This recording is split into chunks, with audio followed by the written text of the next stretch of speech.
A sleep consultant at Helping Babies Sleep and the author of the Helping Babies Sleep Method, the art and science of teaching your baby to sleep. And it is just that. And today I'd like to read to you the foreword from my book, which is written by one of my former students in one of my classes. So here we go. Hi, moms and dad. I just wanted to share my experience in case it may be an encouragement to those of you starting on your journey. Perhaps I was there too moment for those already on their journey. When I found Dr. Sarah and the Helping Babies Sleep Method, it changed the quality of our life post-baby. The change I'm most thankful for is now my baby, my husband, and I are bonding, smiling, and laughing together most of the day. Here's the before story. My baby started having trouble napping when she was around 6 weeks old, and I thought I could endure this since the nights seemed generally okay. When my baby first started having trouble sleeping in the crib, I let her sleep on top of me. After a week, I was so frazzled that I decided things must change. I was determined. And if you know my story at all, something similar happened to me where we were co-sleeping out of desperation, and one night I couldn't find him in the sheets even though I could hear him, and it sent panic into me, and I just knew at that moment that something had to change. Put a comment or an emoji in the comments if this resonates with you, if you've had that moment where you're like, we just can't go on like this. Okay, back to the story. Sina says, I heard about sleep training before, but I wasn't certain that I would ever go that route. My mom did not raise me like that, and I thought it would be emotionally damaging for the baby. I read from Emily Oster's crib sheet book that sleep-trained babies actually fare better in many aspects compared to non-sleep-trained babies, but I still had my doubts. I did not think it was worth risking my baby's emotional health and relational bond with me to gain some comfort. I also did not think it would be possible with her since she was so strong-willed. She was already crying well over an hour every day with rocking. Imagine what would happen if I just left her. So instead, I started spending many sleepless days and nights reading everything from various internet articles to classic books like Healthy Sleep Habits, Happy Child by Dr. Mark Wolfsbluth, or even advice from the famous Dr. Harvey Karp. I tried them all. A few examples. I tried putting my baby to bed drowsy but awake. For us, this meant that she was 3 seconds away from falling asleep because otherwise she'd cry up a storm.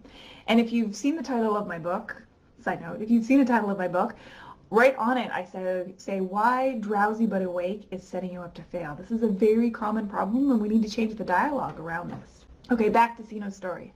The second thing she tried was she tried to set up a bedtime routine and followed it religiously. Bath, book, lullaby. My baby was so tired by the time we got to the book that she started screaming and crying. I tried both ways. They say to avoid understimulation and to avoid overstimulation. So I tried getting my baby to be more active so she'd get possibly more tired. When that didn't work, I tried being really quiet with my baby so she would not be overstimulated. Either way, she was already so tired it didn't seem to matter. 4. As Dr. Wiesbluth suggests in his book, I tried to keep my baby awake till 6 or 7 at night for bedtime. She was miserable, and I was miserable. Bedtime was the worst, and she was often screaming and crying for an hour while I tried to rock and soothe her. For naps, I tried putting my baby down, picking her up the moment she cried, then putting her down again when she was drowsy or asleep, and repeated this process infinitely. It did not seem to be teaching her how to sleep in her crib. Even when she fell asleep somehow, she would wake up in less than 10 minutes. And of course, before this, I let her sleep on top of me for a week for all naps because she was refusing the crib. Nothing was working. I was holding and rocking my baby for 40 minutes to an hour for all sleep periods, and she was waking up after only 5 to 10 minutes during the day. Because she did not get any quality sleep, she would just wake up crying constantly. Even when she woke up without crying, within 10 minutes of waking up, she would start to display sleepy cues and lose interest in all activities. Without any exaggeration, I was trying to get her sleep all day long, hoping maybe those precious 5 minutes would add up. She was always tired and crying and did not eat well during the day. I worried for all 3 of us in the family. I was completely exhausted both mentally and physically and was unable to get any work done, let alone get even 10 minutes of peace during the day, worrying she would wake up at any moment. I was taking Advil daily for muscle aches and from holding her all day long. I never had a problem with my own sleep in my life, yet I was developing insomnia from responding to her frequent cries. Side note here, I don't know about you, but I have definitely had those nights when the kids were younger where I would lie in bed awake, just like filled with anxiety, almost waiting for them to wake up. It's a hormonal thing. It happens. Back to Sinu's story. My husband was going to his office during the day and he was paying the price as well. On those few lucky nights when baby fell asleep fairly easily, my husband and I ate dinner in silence as we were afraid to wake up the baby. Even as we took turns during the night rocking the baby, neither of us got any sleep as my baby was crying for an hour each time she woke up. Most nights we did not have the energy to even talk to each other about our days. As for the baby, she was being rocked all day long, crying all day long. Tummy time and playing with toys were out of the question. I started to get really stressed about how she'd develop normally with no sleep and no play. Also, where was the relational bond? How was I supposed to spend any quality time with her if all I was doing was rocking her to sleep? Was this helping the bond at least? Many days while I was holding her and rocking her, I cried with her. One day I broke down and sobbed and pleaded to her, almost shouting, "Would you please just sleep?" And that resonates with me personally because I definitely remember one night being like, "What do you want from me?" when nothing was working. I think many of us have been there. That night, feeling miserable and guilty for shouting at my baby, I climbed into bed and groaned to my husband. If there are lactation consultants, why then can't there be sleep consultants for babies? How does every parent go through life like this? Or is there something wrong with our baby? Or is it something I did? What and where did it go wrong? She slept fine as a newborn. I thought I was crazy for thinking that, but I decided to start searching for one just in case a job really exists out there because I was so desperate for any help. I typed in sleep consultant in my area on Yelp. I read one of the reviews for Dr. Sarah and felt a glimmer of hope. The comment was, "We had a baby waking up every half an hour or so who was being held for every nap, refused the crib, and had way too many sleep crutches."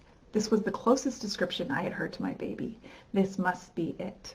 Sinu says, "It seemed like any sleep training method would inevitably involve tears. But because my baby was already crying all day long when being rocked to sleep, I felt like I had nothing to lose. I thought to myself, I will try this, give it my all, and if this doesn't work, then I will just have to somehow endure the upcoming months, but at least I know that I will have tried everything." What I loved about the Helping Babies Sleep method was that there was always a plan B and a plan C. If this doesn't work, try this, and then try that. There was a clear flow chart in my mind, yet it was flexible enough to not cause additional stress and anxiety. I remember I was trying to fit my baby into the eat, play, sleep schedule for the longest time. I mean, the internet made it sound so easy, and my pediatrician said it was essential. But as with any fixed schedule, if only one part is completely broken, namely the sleep part, all of the other parts get messed up, and there's no alternative. Sarah's flowchart was not like that, and it still works now, even with blips and bumps, which are just bound to happen when the baby is not sleeping or eating well for some reason, such as teething, motor development, or anything really. There was also no good resource out there on how to fix naps. Even the crib sheet book says that there's no consensus on how to do sleep training naps, and that was my biggest stress. And lo and behold, the Helping Babies Sleep method had that, and she suggested fixing both naps and nights at the same time. Overall, Sinu says, "I now believe that sleep training is an educational approach. It's a mindset that you have to continuously follow, as there may be challenges along the way. It's not a one-time fix-all approach. As long as you have the right method, like the flexible method taught here, you'll have the skills to troubleshoot when things get off track. Now I can put her down in the crib and kiss and whisper to her, 'Sleep tight,' and then leave the room. She whimpers sometimes, but she will soon start to self-soothe and fall asleep." I think one of the most positive changes that I can play with my baby during the day. She is awake, attentive, and ready to master new skills, and I am no longer barely keeping my eyes open either and can really laugh with her. In addition to being fully awake, all that time goes into bonding with her and letting her play and master new skills, which has been so nice. Another big plus is that we are now able to quickly detect when something's not quite right. This is a pretty important factor that I did not even consider before sleep training, but it would have taken us much longer to identify the cause of crying had we not sleep trained her. My baby is happy when she sees us after waking up, and it's a joy to see her smile. In other words, we are all functioning better and a much happier family too. And this was written by Sinu Lee, who was a student in my Helping Babies Sleep Method class. She's a first-time mom, a Stanford University psychology PhD candidate.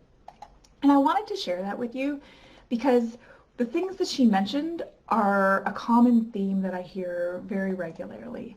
I've followed all these other books that gave me the theories. You know, they have their sleep periods should be around 9 and 1. But what I found is that they did lack, you know, a common step-by-step approach.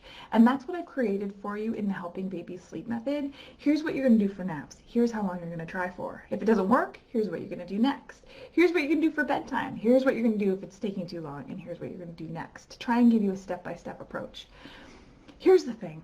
None of us want to do sleep teaching, right? We all had this vision of parenting where we had a very happy, well-rested baby who never cried and was a champion sleeper. But it doesn't always work out that way. And why is that? There's some simple things that we can work on off the bat, such as timing and messaging of sleep to help us get there. But then sometimes unknowingly we teach our kiddos what sleep looks like in that 4 to 8 week period. I know it's this tiny little window where we actually imprint what sleep looks like. If we can get through that period working on healthy sleep habits, when you hit the 4-month sleep regression, it's that much less disruptive because your child already is used to sleeping in the crib. The reality is sleep training, which I prefer to call sleep teaching, because that's what we're doing. Sleep's a learned skill. It should actually be called sleep reteaching, because most of us, me included, we inadvertently taught our kiddo what sleep looked like those first couple months of life, and usually that was being held to sleep, putting down drowsy but awake. But let's be real, drowsy but awake starts to not work around 3 months, and that's because in the newborn stage your kids drop right into REM and deep sleep. There's no light sleep, so you can put them down easily. But then around 3 months, their sleep cycles start to change. They go from awake to light sleep to deep sleep. And so when we transfer them, they're usually in light sleep. And then everybody has vigilance, kind of an awareness of their body in real time before they're in deep sleep. And they wake up because now they would prefer to be on you, or they think that's what's normal to them. That's what sleep looks like. Thank you for being here with me today.